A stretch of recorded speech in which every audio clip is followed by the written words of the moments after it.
ता भाग्याची लक्ष्मी लागे अंगण हसाया घरदार हे अधीर तिची पाऊले पुजाया दारी आली ग लक्ष्मी आली आली भाग्य लक्ष्मी दारी आली ग लक्ष्मी आली आली भाग्य लक्ष्मी असा जन्माचा उंबरा रोज उजळे ग सुखानी ओटी भरा ते पहाट तिच्या सोना किरणांनी आळी मळवट हा काट सारी युगाचीच माया तिच्या किरपेच बळ मिळो जन्म सावराया दारी आली ग लक्ष्मी आली आली भाग्य लक्ष्मी दारी आली ग लक्ष्मी आली आली भाग्य लक्ष्मी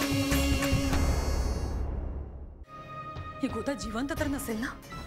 अगं अगं आई काय बडबडतेस तू? हा तसं तसं झालं ना तर सॉलिड लोचा होईल माहिती.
अहो अहो तुम्ही इथे या ना मला खूप लाज वाटते. अहो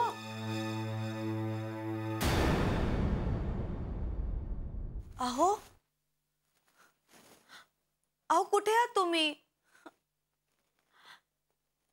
अहो किती आता थट्टा करणार तुम्ही या ना समोर.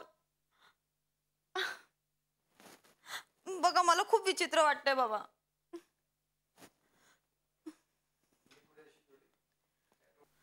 अहो अहो बाहेर या ना कुठे लपलात तुम्ही?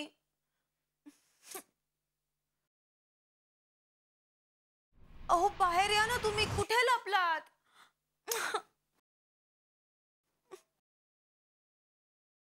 अहो कुठे आहात तुम्ही?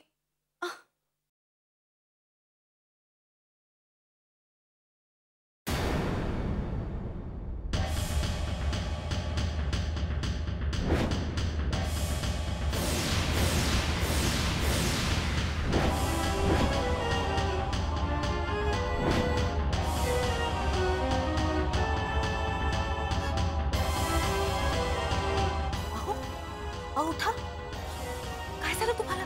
हा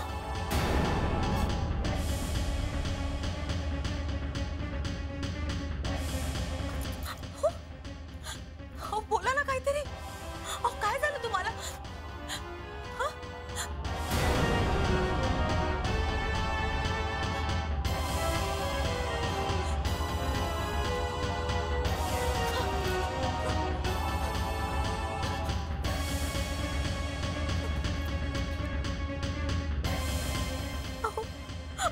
बोला ना काहीतरी.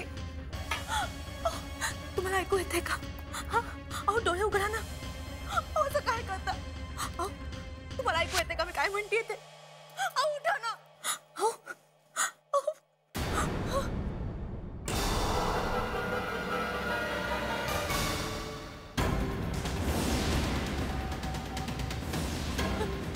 कोण आहात तुम्ही?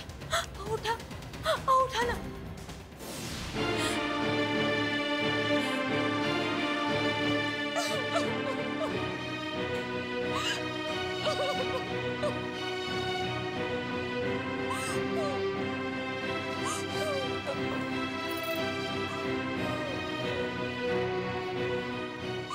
काय ग रडतीयस का? या घरात मला कधी हसण्याचं सुख मिळणार आहे का? असं का म्हणतेस? मी असं का म्हणते यापेक्षा या घरात माझं काय स्थान आहे ते मला सांग. अरे नोकर माणसं सुद्धा जास्त बोलतात या घरात माझ्यापेक्षा. या घरात मला माझ्या मनासारखं वागता येणार आहे की नाही? एक तर ती काशी, ती समोर आली ना की माझी तळपायाची आग मस्तकात जाते. सगळा पैसा स्वतःभोवती गुंडाळून बसले नागिणीसारखी. ही समोर आली ना की असं वाटतं बास झालं. एक तर हिला तरी संपवावं नाही तर स्वतःला तरी. नाही, कसं आहे सरिता, तुला त्या काशीचा राग येणं स्वाभाविक आहे. पण तू स्वतःला नको संपवूस. तू त्या काशीलाच संपवून टाक. ती मुंबईहून आली ना की हे काम पहिलं हाती घे. काय संपवून टाक तिला. पण आधी जरा हे रडणं बंद कर. हा, का बंद करायचं मी? नाही, एक वेळ काशीचाच त्रास असताना या घरात तर गोष्ट वेगळी होती. पण आईंचं वागणं बघितलंस ना? तुझ्या बरोबर साधा फेरफटका मारायला गेले तर किती टोचून बोलले मला त्या. अरे आता साधा उंबरठ्याच्या बाहेर सुद्धा जायचं नाहीये का मी? अच्छा, म्हणजे आई जे बोलली त्याचा तुला राग आलाय का? पण कसं आहे ना सरिता, आता विचार कर ना, आईला तरी कोण आहे आता तुझ्या माझ्याशिवाय? तिला जर राग आला तर ती कोणावर चिडणार? आपल्यावरच ना. मग जरा सहन करायचं ग. त्या बिचारीला किती टेन्शन्स असतात तुला माहिती आहे ना. किती विचार करावा लागतो तिला. आणि कसं आहे माहितीये का, तिचं की नाही तुझ्यावरती खूप प्रेम करते ग ती तुझ्यावर. त्यामुळे तुला आईचा कितीही राग आला ना तरी माझ्यासाठी सहन कर. हा, करशील ना माझ्यासाठी सहन?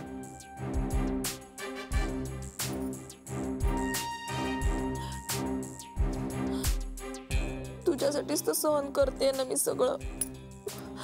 नाही तर केव्हाच या घरातनं निघून गेले असते. म्हणजे आता तुझा राग शांत होणार तर, आणि तो होणार नसेल तर तो कसा शांत करायचा हे मला माहिती आहे.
करताय तू?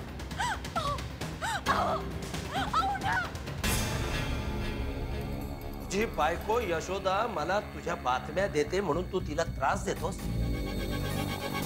ती मला खरं काय सांगते म्हणून तू तिला त्रास देतोस?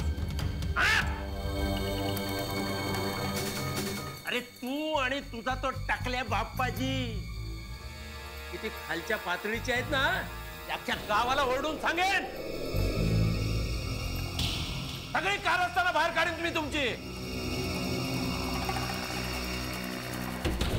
आणि हे जर नको असेल तर यशोदेला चांगल्यापणाने नांदवायचं. काय बाबा कदम, मी तुला काही विचारलं त्याचं काही उत्तर देणार आहेस की नाही? का गावाला ओरडून सांगू की तुझ्या बाप्पाजींनी जी समाधी घेतली ती समाधी नाही तर एक वाट आहे स्वार्थाकडे जाणारी, तो मागचा दरवाजा गुहेचा? काय नाही नाही जंत्रेसाहेब, मी चुकलो. मी यशोदेला म्हणजे तुमच्या बहिणीला नाही त्रास देणार आता. आता कसं? आता राहिला 25,000चा प्रश्न. 25,000? विसरलास? तेच 25,000. तोंड बंद ठेवायचे, नाही तर चुकून माझ्या तोंडून निघायचं हो बाप्पाजींच्या समाधीबद्दलचं. आठवलं आठवलं? नाही नाही आठवलं आठवलं. अहो पण एवढी मोठी रक्कम बाप्पाजींना विचारल्याशिवाय मी कशी देऊ? आणि नाही दिलीस तर विचारण्यासाठी बाप्पाजी जिवंत राहणार आहेत का? त्या गुहेचा मागचा दरवाजा बंदच करून टाकतो. नाही नाही अहो, मी पडलो नोकर माणूस आणि आता इथं बाप्पाजी पण नाही आहेत. हा पण मी एक करू शकतो.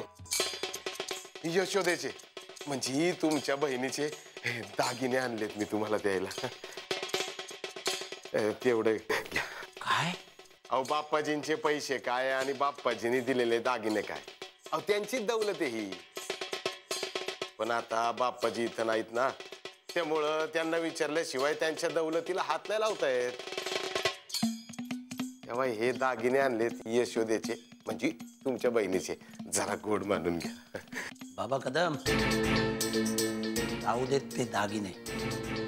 अरे आपल्या बहिणीचे दागिने घेऊन तिला लंकेची पार्वती करणे इतकं मी हलकट नाही. जा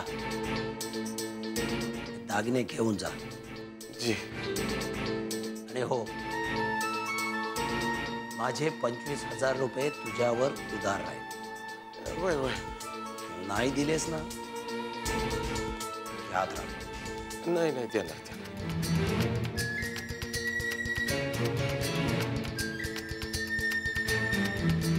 मी जरा राऊंडला जाऊन येतो. महाजन काकांची मुलगी चंदा गावात आली म्हणून कळले. जरा तिची विचारपूस करतो. पण ते लक्षात आहे ना काय? यशोदेला त्रास द्यायचा नाही नाही कारण तुमची बहीण आहे. हा.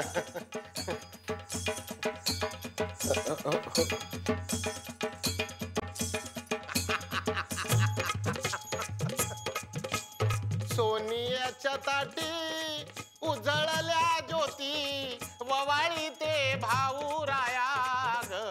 वेड्या बहिणीची वेडी ही माया. हे दागिने आता देतो मी संत्र्याला. वेड्या बहिणीची वेडी माया काय?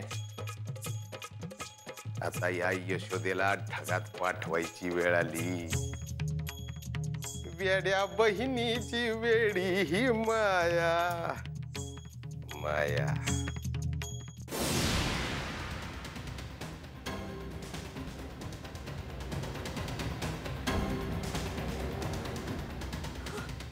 असं नका करू. सोडा मला. सोडा मला.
उठा उठा.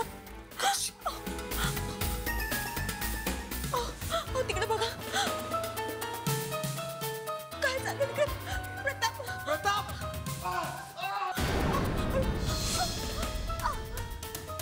ए, कोण आहे? प्रताप. प्रताप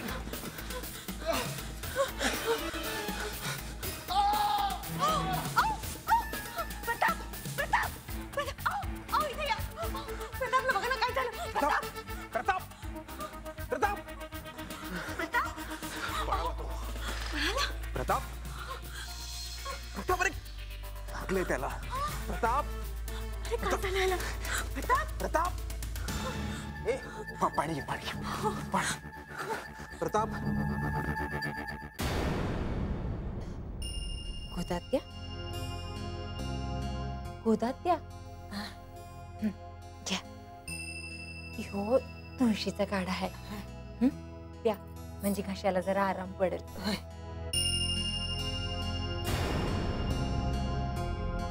आणि गोदात्या कसला विचार करत होता?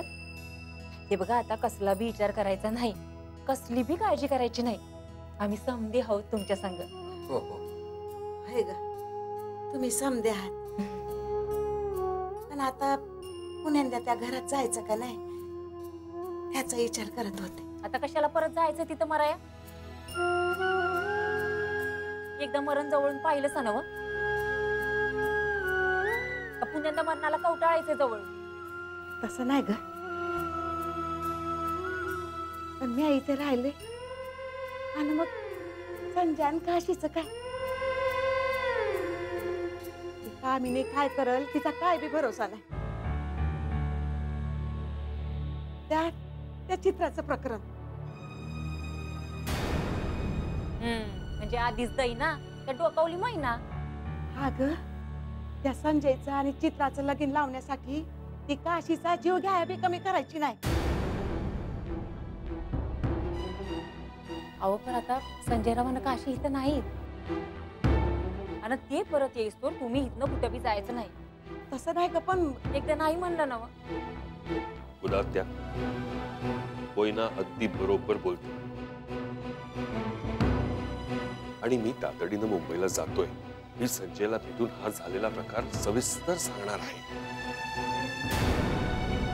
आता निर्णय घ्यायची वेळ आली आहे. आता काय तो सोक्ष मोक्ष लावलाच पाहिजे. अहो या मायलेकांना जन्माची अद्दल घडली पाहिजे असं काहीतरी करा. याच प्रयत्नात आहे मी गुरव. अहो मी तर सरिताच्या बाबांनाही भेटलो. त्यांना सांगितलं मी की सुदेशचा खून जर सूर्याने केलाय तर ती केस रिओपन करा.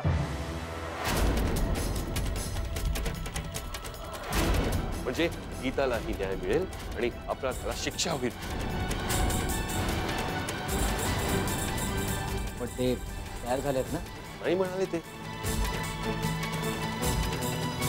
कारण सरिताने त्यांना गळ घातली आहे की सूर्याला काही झालं तर ती आत्महत्या करेल.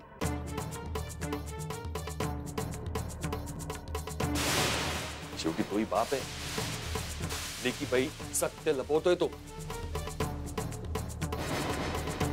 पण गुरव मी एवढ्यानी थांबणार नाही. आता कामिनी वहिनींना आणि सूर्याला प्रॉपर्टीतून बेदखल करायला सांगतो मी संजयला. म्हणजे हे मूळच नष्ट होईल.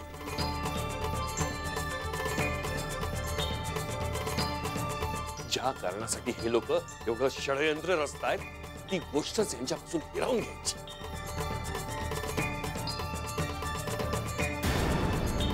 बरोबर मी उद्याच मुंबईला जातो. ठीक आहे भाऊ, तुम्ही जाऊन या मुंबईला. तुम्ही येईस्तोवर गोदा ते इथेच राहतील. काही काळजी करू नका.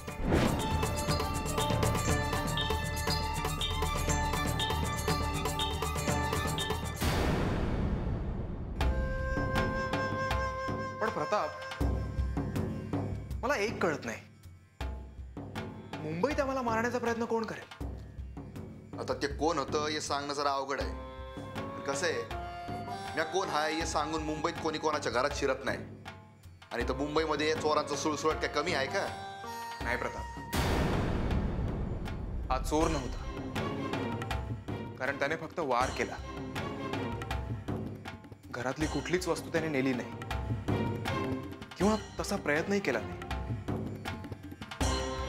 मला वाटतं कोणीतरी ठरवून पाठवलेला माणूस असला पाहिजे.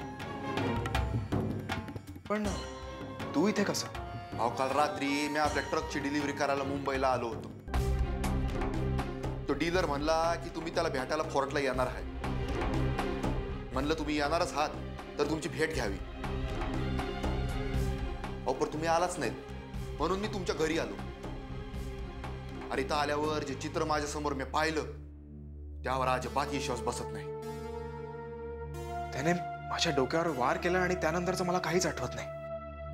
मग पुढे काय होणार? तो माणूस काशीला मारू पाहत होता. आम्ही यामध्ये आलो म्हणून, नाहीतर त्यानं काशीचं काय केलं असतं देव जाणे.